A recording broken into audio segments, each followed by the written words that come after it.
Hello. आज का जो हमारा टॉपिक है ये क्लास 8 का हिस्ट्री है, लेसन नंबर 2। लेसन का टाइटल है फ्रॉम ट्रेड टू टेरिटरी। इसका मतलब हुआ व्यापार से साम्राज्य तक। अब ये व्यापार से साम्राज्य तक किससे रिलेटेड है? तो ये ईस्ट इंडिया कंपनी से रिलेटेड है। एक ऐसी कंपनी जो भारत में शुरू में तो व्यापार करने के लिए आई, लेकिन धीरे धीरे उसने अपना साम्राज्य स्थापित कर लिया। चलिए देखते हैं कि सत्ता कैसे उसे मिली। Aurangzeb was the last of the powerful Mughal rulers. He established control over a very large part of the territory that is now known as India. Aurangzeb Mughal बादशाहों में आखिरी का शक्तिशाली बादशाह था। ठीक है, उन्होंने वर्तमान भारत, जो आज का हमारा भारत है, इस भारत के अधिकांश भागों पर अपना नियंत्रण कर लिया था। After his death in 1707, many Mughal governors, subedars and big zamindars began arresting their authority and establishing regional kingdoms. 1707 में औरंगजेब के मरने के बाद जो उनके इतने बड़े साम्राज्य के छोटे बड़े जो हिस्से थे, उनके जो सूबेदार्स और गवर्नर्स थे जो उनको उस समय सहयोग किया करते थे शासन में, तो उनके मरने के बाद इन्होंने अपनी शक्ति का प्रदर्शन करना शुरू किया और इन्होंने अपनी अपनी छोटी छोटी क्षेत्रीय रियासत कायम कर ली। As powerful regional kingdom emerged in various parts of India, Delhi could no longer function as an effective center. जैसा कि हम देख पा रहे हैं कि ये जो छोटे छोटे सूबेदार राज्य थे, उनके मरने के बाद जो छोटे छोटे नए नए राज्य उभरे, तो इनके उभरने की वजह से क्या हुआ कि अब दिल्ली से पहले पूरी सल्तनत का कमांड किया जाता था। दिल्ली से औरंगजेब के टाइम में सब कुछ देखा सुना जाता था, तो अब ये छोटे छोटे किंगडम होने की वजह से अब दिल्ली का उतना खास कोई अस्तित्व नहीं रहा था, प्रभाव में कमी आ गई थी। By the second half of the 18th century, however, a new power was emerging on the political horizon, the British. 18वीं सदी के मध्य में आते आते राजनीति के क्षेत्र में एक नई ताकत ब्रिटिश के रूप में उभरने लगी। Did you know that the British originally came as a small trading company and were reluctant to acquiring territories? क्या आपको पता है कि ब्रिटिश एक छोटी सी कंपनी, व्यापारिक कंपनी के रूप में भारत में आई थी और उन्हें इलाकों पर कब्जे करने में कोई दिलचस्पी नहीं थी। How then did they come to be master of a vast empire? अब सवाल ये है कि जब उनको दिलचस्पी नहीं थी तो फिर ऐसा कैसे हुआ कि एक दिन वे इस विशाल साम्राज्य के स्वामी बन बैठे? In this chapter you will see how this came about. इस चैप्टर में आप देखेंगे कि ये कैसे हुआ। सबसे पहले स्टार्ट करते हैं ब्रिटिश के आने का। East India company comes east, कहने का मतलब है कि ईस्ट इंडिया जो कंपनी थी वो पूरब में उसका आना। In 1600 the East India Company acquired एक charter from the ruler of England, Queen Elizabeth first. 16वीं शताब्दी में ये जो ईस्ट इंडिया कंपनी थी, इसने एक चार्टर अपने जो उस टाइम की क्वीन एलिजाबेथ प्रथम थी उनसे एक चार्टर लिया। चार्टर का मतलब होता है इजाजत नामा, मतलब किसी चीज के लिए इजाजत लेना। ठीक है, तो उनको एक ग्रांट मिला। ठीक है, granting it the sole right to trade with East. और ये जो चार्टर था, इस चार्टर में क्या है कि ईस्ट इंडिया कंपनी को ये गारंटी मिल गई थी कि ये पूरब से व्यापार करने का इनको एकाधिकार मिल गया था। मतलब ये अकेले ही पूरब में क्या कर सकते हैं, व्यापार कर सकते हैं।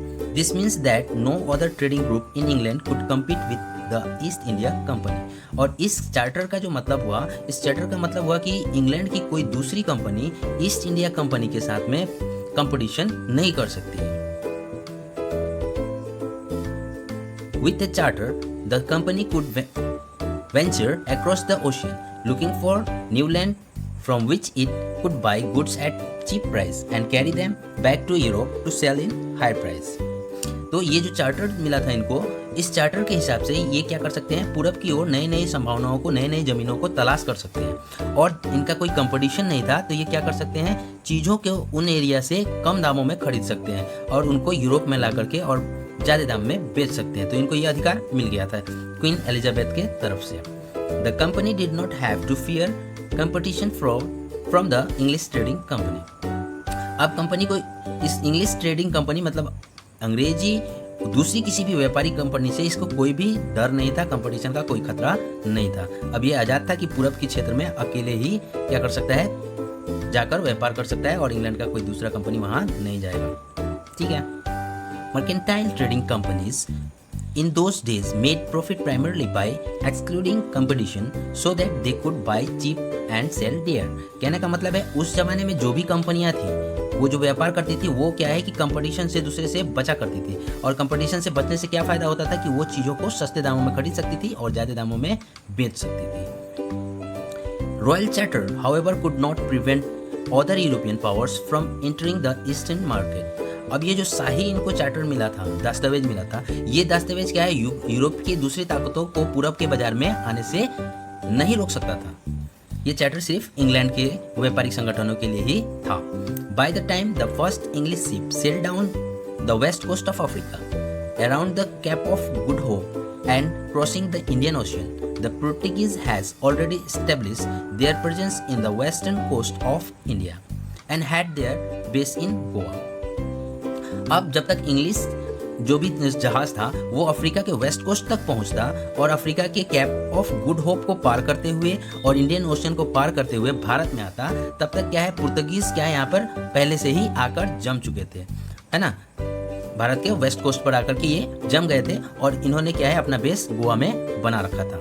ठीक है, अब आप देखिए मानचित्र के थ्रू देख के हम समझेंगे कि किस तरीके से आए। अब ये जो मानचित्र है आपको दिख रहा है, इस मानचित्र में आप देखेंगे कि यहाँ पे है ब्रिटिश आइसलैंड, यहाँ से ये आते हैं अफ्रीका, ये जो पोर्शन है ये है कैप ऑफ गुड होप। अब इसको पार करके इंडियन ओशन और इंडियन ओशन से आके यहाँ तक आना। ठीक है, तो इस मैप के जरिए आप समझ गए कि किस तरीके से वो यहाँ से यहाँ तक आए।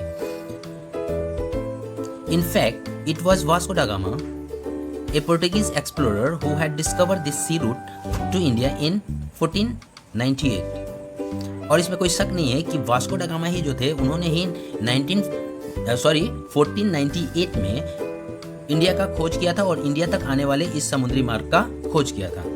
By the earlier 17th century, the Dutch too were explored the possibility of trade in the Indian Ocean। 17th century, ठीक है, तो 17th सेंचुरी के शुरुआत में जो ये डच लोग थे ये भी क्या है कि इंडियन ओशियन की तरफ व्यापार की संभावना तलाशते तलाशते आ गए थे। Soon the French traders arrived on the scene, और इसके तुरंत बाद फ्रेंच के जो ट्रेडर्स थे वो भी यहाँ पर व्यापार के लिए आ गए थे। The problem was that all the companies were interested in buying the same things। अब समस्या ये थी कि जितनी भी व्यापारिक कंपनी भारत में आई थी ये सब क्या है एक ही प्रकार की चीज़ों को खरीदने में दिलचस्पी रखती थी, एक ही चीज़ खरीदना सब चाहती थी। The fine quality of cotton the silk produce in India had a big market in Europe. अब ये क्या खरीदती थी, तो जो अच्छी क्वालिटी का हमारे यहाँ जो कॉटन मिलता था, कॉटन के कपड़े मिलते थे, है ना, इसको और सिल्क के जो कपड़े थे, है ना, रेशम के कपड़ों की भारी मात्रा में यूरोप में मांग थी। Paper clove, cardamom and cinnamon too were in great demand। अब सूती कपड़े जो थे, सूती कपड़े रेशमी कपड़ों के अलावा यहाँ पर क्या थे कि काली मिर्च, लौंग, इलायची और दालचीनी का भी यूरोपियन मार्केट में बहुत ज़्यादा डिमांड था। Competition amongst the European companies inevitably pushed up the price at which these goods could be purchased। अब ये जो कंपटीशन हो गया कि सारे व्यापारी जो थे यूरोपियन साइड के, ये लोग एक ही प्रकार का जो है चीज़ों को खरीदना चाहते थे। इसकी वजह से क्या हुआ, इन चीज़ों के दाम बढ़ने लगे और इनमें जो इनका मुनाफा होना था वो मुनाफा इनका कम होने लगा। And this reduce the profit that could be earn, और इसकी वजह से दाम ज़्यादा बढ़ने की वजह से क्या हुआ कि मुनाफा में उनकी कमी आने लगा। The only way the trading company could flourish was by eliminating rival competitors। अब जो ये कंपनियों का विकास अभी तभी संभव था जब ये क्या कर सके, अपने कंपटीटर को फलने फूलने से रोक दे, उनको अपने रास्ते से हटा दे। ठीक है, तभी अब उनको संभव था कि वो कोई भी कंपनी यहाँ पर आसानी से बढ़ सकती है, फल फूल सकती है। अब इसकी वजह से क्या हो गया, the urge to secure market therefore led the fierce battle between the trading companies. अब इसकी वजह से सब लोग के बीच में जो ये व्यापारिक कंपनियां थी इनके बीच में आपस में लड़ाइयाँ शुरू हो गई। Through the 17th and 18th century, they regularly sank each other's ship, blocked routes, and prevent rival ship from moving with supplies of goods। कहने का मतलब है कि 17वीं और 18वीं सदी में क्या हुआ कि अक्सर क्या होते थे, एक दूसरे के जो कंपटीटर्स थे ये कंपनियां एक दूसरे के जहाज़ों को समुद्र में ही डुबो दिया करते थे। ठीक है, और डुबाने के बाद में इनके रास्ते में ये लोग रुकावट भी पैदा करते थे जिससे कि ये बाजार तक सामान को न पहुंचा सके। Trade was carried on with armed and trading posts were protected through fortification. अब जो व्यापार था ये अब व्यापार हथियारों पर डिपेंड कर रहा था, माने हथियारों के बल पर अब व्यापार हो रहा था। और जितने भी उनके क्या बोलते हैं व्यापारिक चौकियाँ थी, ट्रेडिंग पोस्ट थे, उनको क्या है किला बना करके और किले में सुरक्षित किया जा रहा था। The effort to fortify settlement and carry on profitable trades also led to intense conflict with the local rulers. अब ये जो अपनी बस्तियों के लिए इनको किला जो बनाना शुरू किया इन्होंने और व्यापार में मुनाफा कमाने की जो कोशिश इनकी शुरू हुई, तो इससे जो स्थानीय लोकल जो रूलर्स थे इनके साथ कॉन्फ्लिक्ट होने लगे, मतलब इनके साथ भी टकराव होने लगे। The company therefore found it difficult to separate trade from politics. अब इस वजह से कंपनी को राजनीति और व्यापार को अलग अलग रखने में मुश्किल हो रही थी। Let us see how this happened. आइए देखते हैं ये कैसे हुआ। अभी तक आपने देख लिया कि किस तरीके से कंपनी भारत में आई और कैसे कैसे उसने अपना व्यापार शुरू किया, ठीक है। अब आगे देखते हैं East India company begins trade in Bengal. अब ईस्ट इंडिया कंपनी ने बंगाल में किस तरीके से अपना व्यापार शुरू किया। The first English factory was set up on the bank of the river Hooghly in 1651। अब इंग्लिश का जो ब्रिटिश का पहला अंग्रेजों का जो फैक्ट्री था वो हुगली नदी के किनारे 1651 में स्थापित किया गया, पहला शुरू किया गया 1651 में हुगली नदी के किनारे। This was the base of which the company traders known at that time as factors operated. अब यह वह जगह था कि उस समय इस जगह को किस नाम से जानते थे, तो फैक्टर्स के नाम पर जाना करते थे, ठीक है। The factory had a warehouse where goods for export were stored and it had offices where company officials sat। Company के पास में इस फैक्ट्री के आसपास में क्या था, फैक्ट्री के आस में एक वेयर हाउस था, गोदाम था, जहाँ पर एक्सपोर्ट होने निर्यात होने वाले जो भी गुड्स थे, माल थे, उनको यहाँ पर स्टोर करके रखा जाता था। और इस कंपनी के पास में वहाँ पे एक ऑफिस भी हुआ करता था जहाँ पर सारे ऑफिसर्स बैठा करते थे। As trade expanded, the company pressured merchants and traders to come and settle near the factory। जैसे जैसे कंपनी का व्यापार बढ़ता गया, कंपनी ने जो मर्चेंट्स थे, व्यापारी थे और जो ट्रेडर्स थे, उनको इस बात पर राजी कर लिया कि आप लोग भी फैक्ट्री के इर्द गिर्द ही आकर के बस जाइए, ठीक है।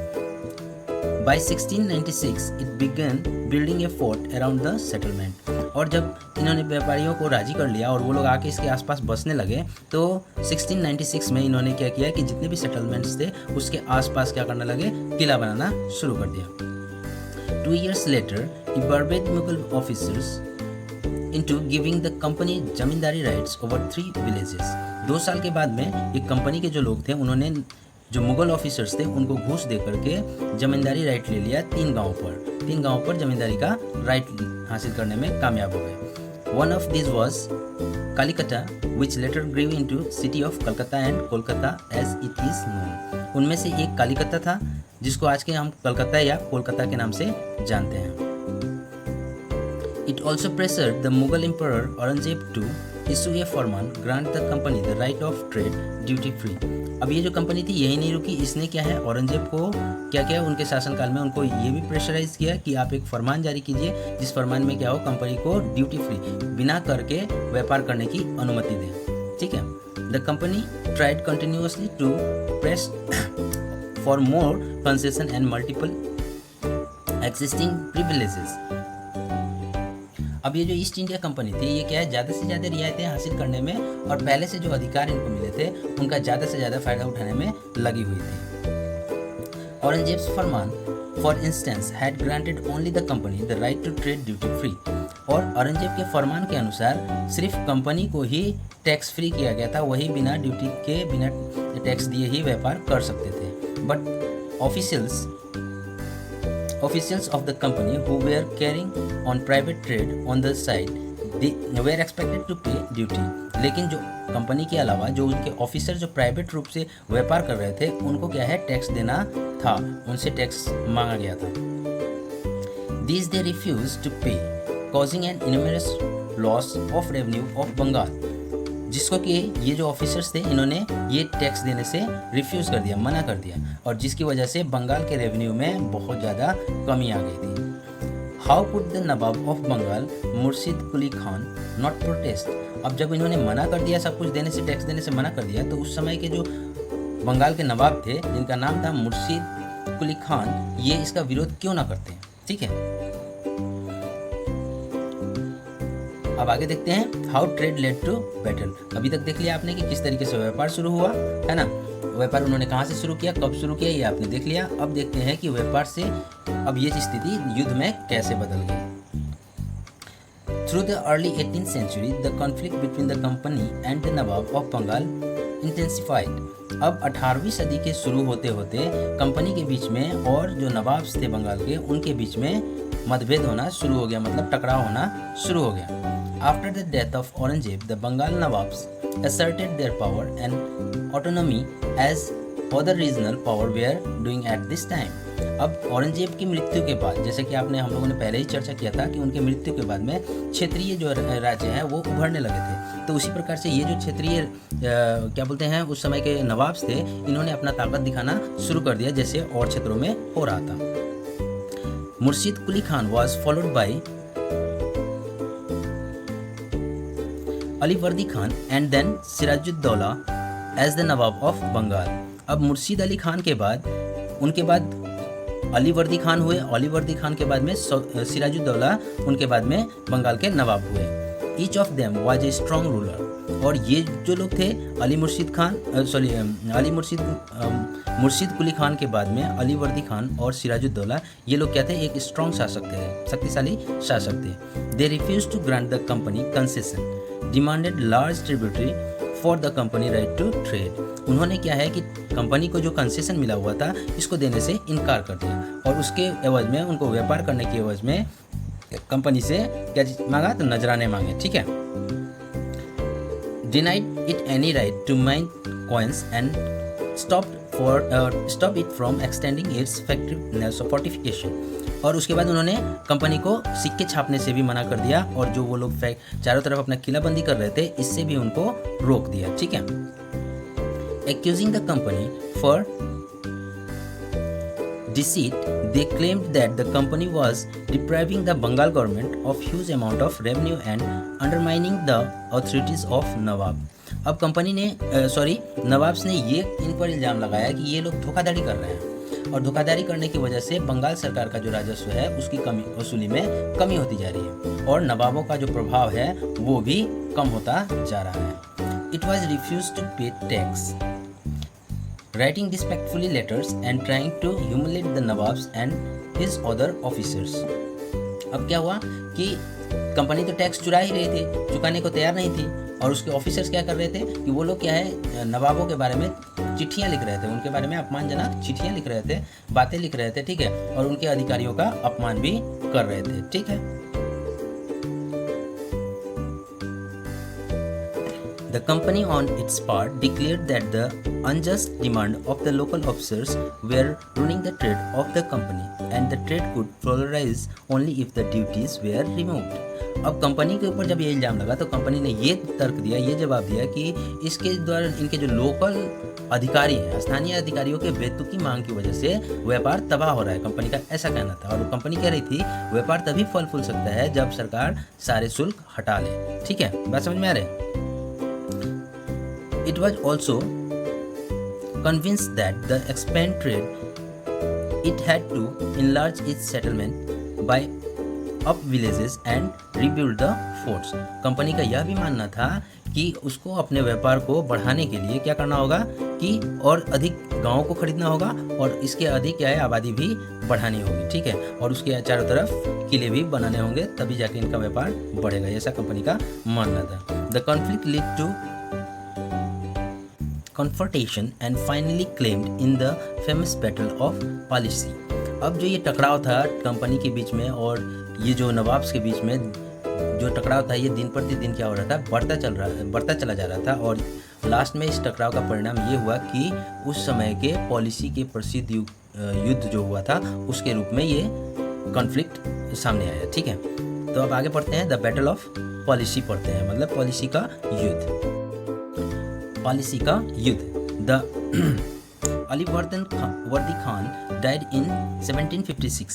Siraj-ud-Daulah became the nawab of Bengal. अब अलीवर्दी खान का जो है 1756 में निधन हो जाता है और उसके बाद में सिराजुद्दौला वहाँ के बंगाल के नवाब बन जाते हैं, ठीक है। The company was worried about his power and keen on a puppet ruler who would willingly give trade concession and other privileges। अब ये जो कंपनी थी, सिराजुद्दौला के नवाब बनने के बाद में इनकी ताकत से वो लोग क्या थे, बहुत ज़्यादा चिंतित थे, भयभीत थे, और वो एक ऐसा राजा चाहते थे, ऐसा रूलर चाहते थे जो उनके लिए कठपुतली हो और वो जैसा चाहे वैसा कर पाएँ और उनको क्या व्यापार में और दूसरी चीज़ों में रियायत आसानी से मिल जाए। So it tried through without success to help one of Sirajuddaulah's rivals became the Nawab.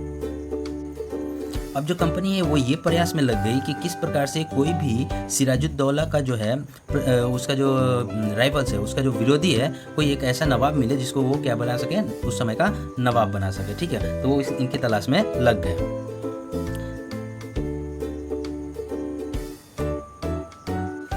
An infuriated Sirajuddaulah asked the company to stop meddling in the political affairs of his domination, stop fortification and pay the revenue।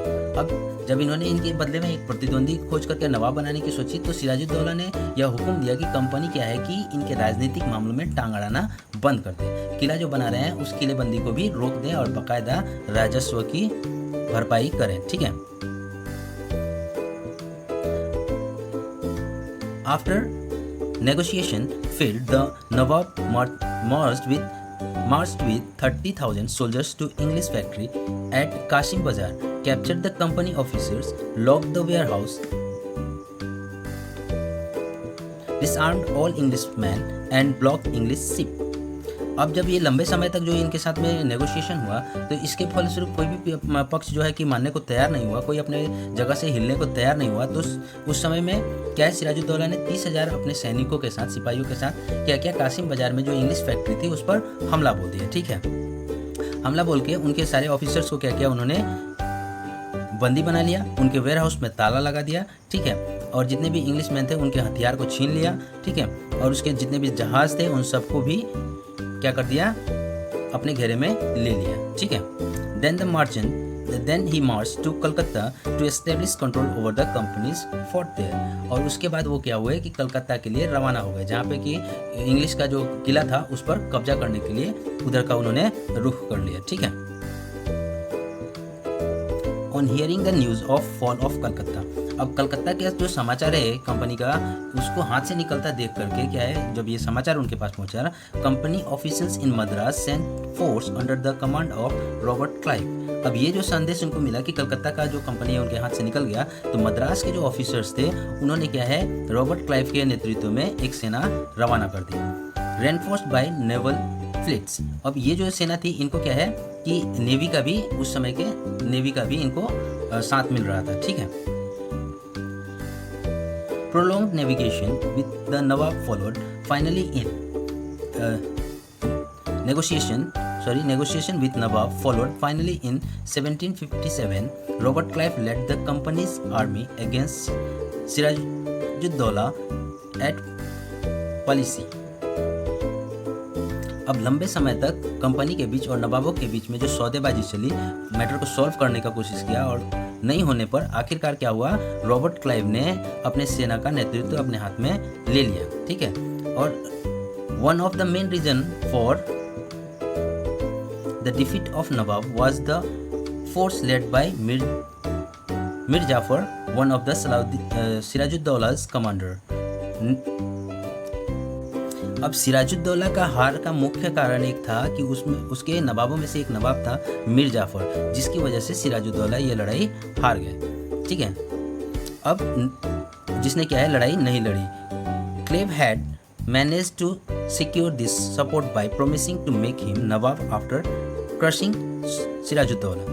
अब यह कैसे संभव हुआ कि वो लड़ाई में नहीं लड़ा, मीर जाफर उनके साथ लड़ाई नहीं लड़ा, तो इसके लिए क्या है, क्लेव ने ये राजी कर लिया था मीर जाफर को कि अगर वो उनको सपोर्ट करता है तो सिराजुद्दौला को हराने के बाद में मीर जाफर को क्या बना दिया जाएगा, नवाब बना दिया जाएगा। ठीक है, the battle of Plassey became famous because it was the first major victory of company won in India। अब ये जो लड़ाई थी तो ये लड़ाई इसलिए फेमस हो गई क्योंकि यह लड़ाई कंपनी की पहली लड़ाई थी जिसमें उसने जीत हासिल की थी। ठीक है,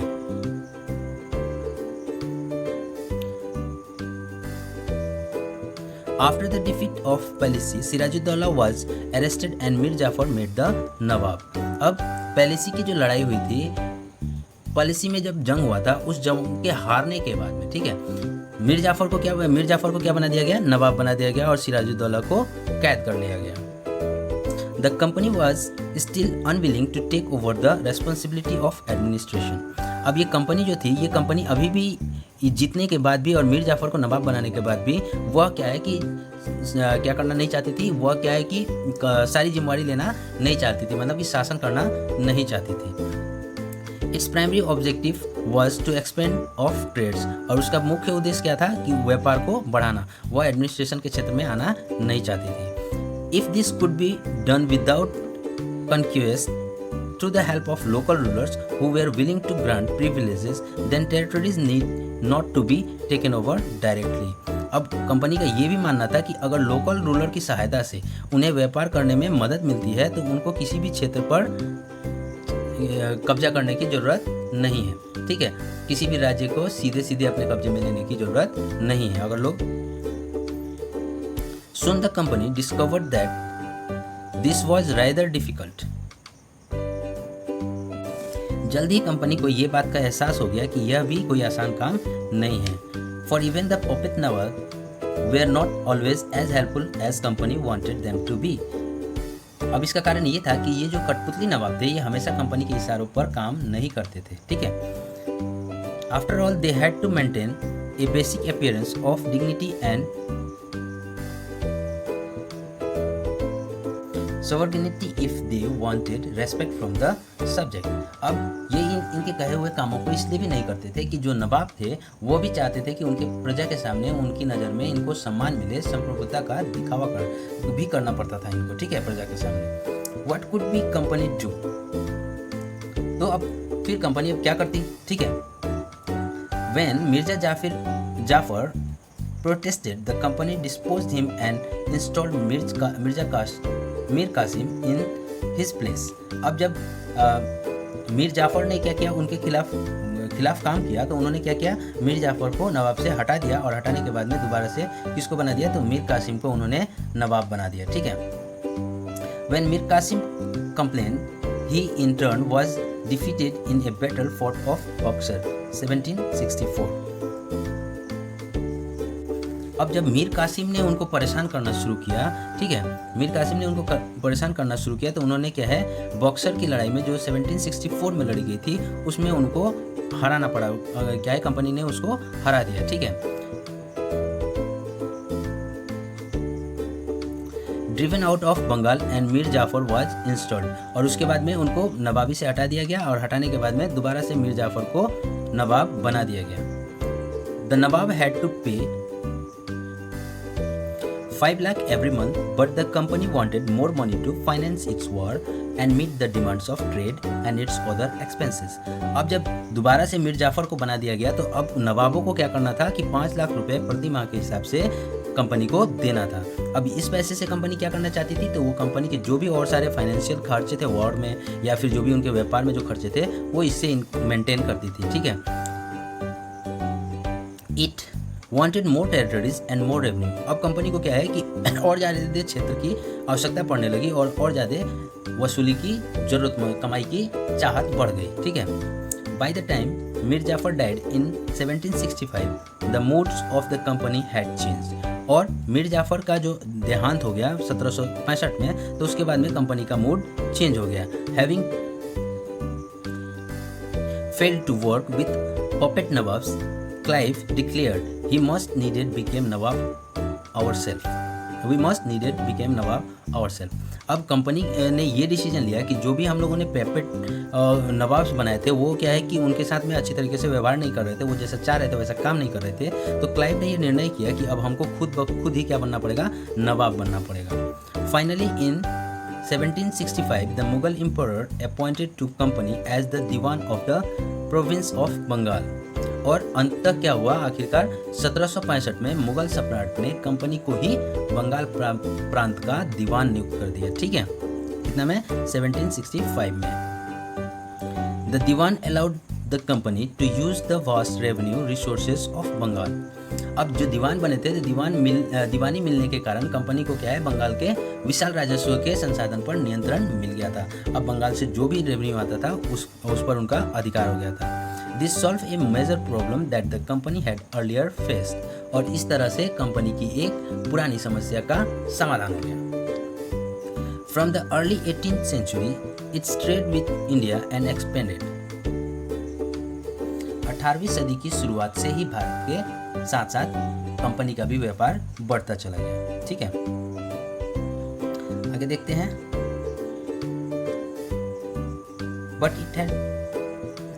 But it had buy most of the goods in India with gold and silver imported from Britain.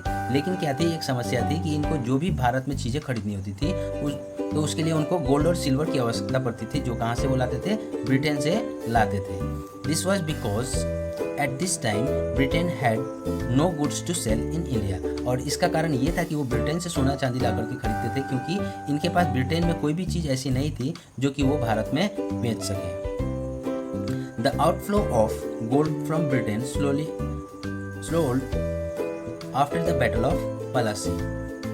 तो ब्रिटेन से जो है सोना का आना पलासी के युद्ध में क्या हो गया, धीरे धीरे कमी आने लगी, वहाँ से सोना आना धीरे धीरे बंद होने लगा।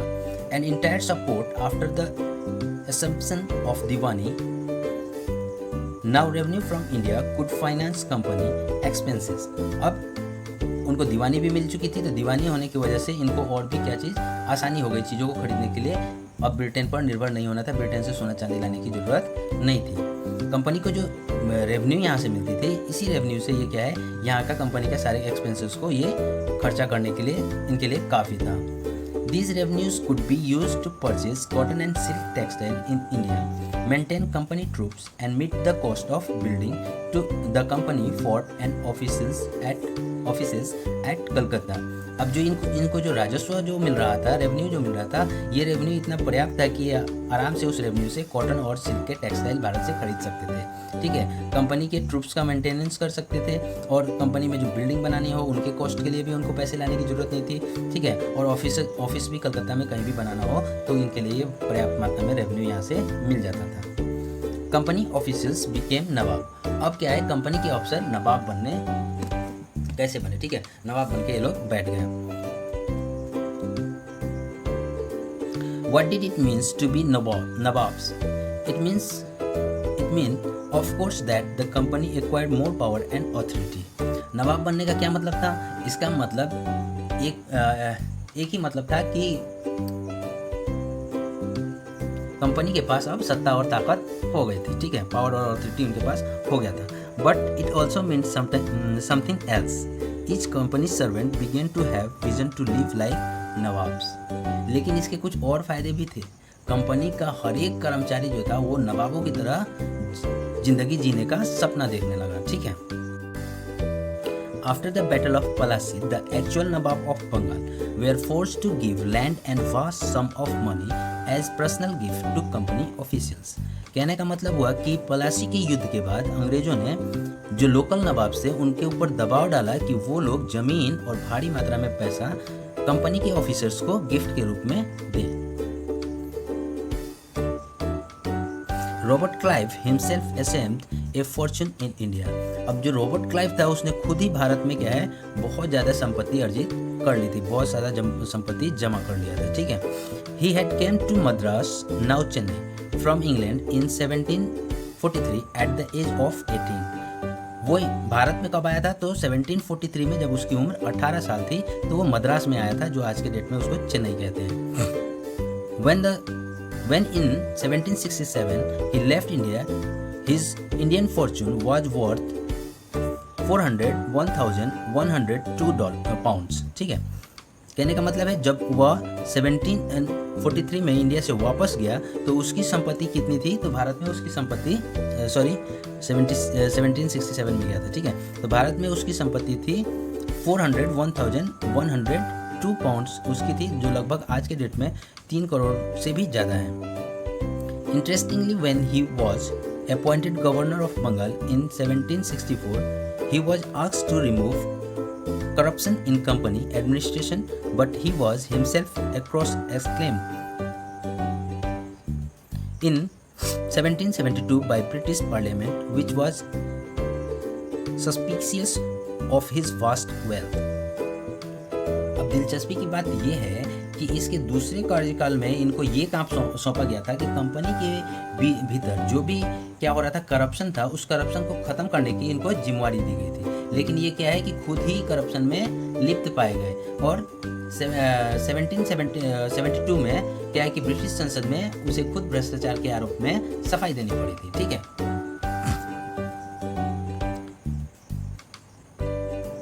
although he was acquitted, he committed suicide in 1774. हालांकि उनको क्या कर दिया गया था, इस केस से बरी कर दिया गया था, फिर भी उन्होंने क्या है 1774 में क्या किया, सुसाइड कर लिया, आत्महत्या कर लिया।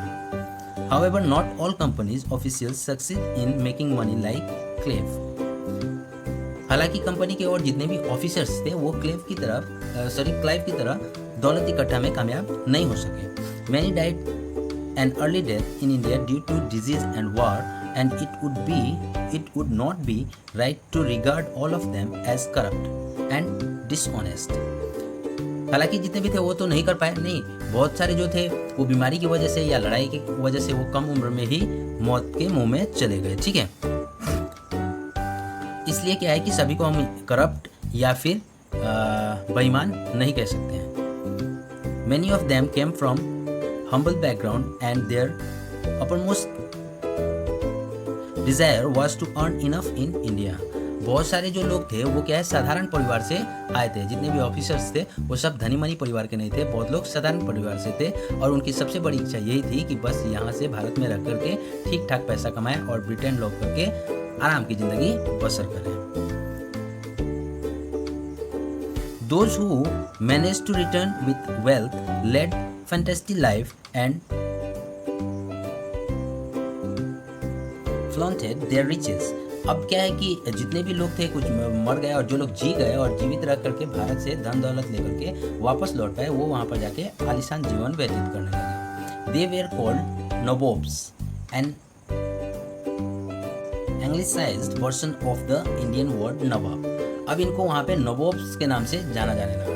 अब ये जो नवाब्स वर्ड था ये क्या है कि हिंदी के नवाब शब्द का अंग्रेजी वर्जन था। ठीक है, They were often seen as upstart and social climber in British society and were ridiculed or made fun of the plays and cartoons. अब उन लोगों को क्या है अक्सर नए अमीर और सामाजिक हैसियत में रातों रात ऊपर आने वाले लोगों के रूप में देखा जाने लगा। नाटकों और कार्टूनों में भी उनका मजाक उड़ाया जाता था। ठीक है, तो इस प्रकार से क्या हुआ कि कंपनीज में नवाब बने। ये लोग नवाब कैसे बने, कंपनी के ऑफिसर नवाब कैसे बने, इस पर हमने चर्चा किया। अब इसके बाद हम लोग नेक्स्ट पार्ट में पढ़ेंगे कंपनी रूल एक्सपेंड। ठीक है, तो 1 या 2 दिन वेट कीजिए, आपको नेक्स्ट पार्ट 2 दिन में मिल जाएगा।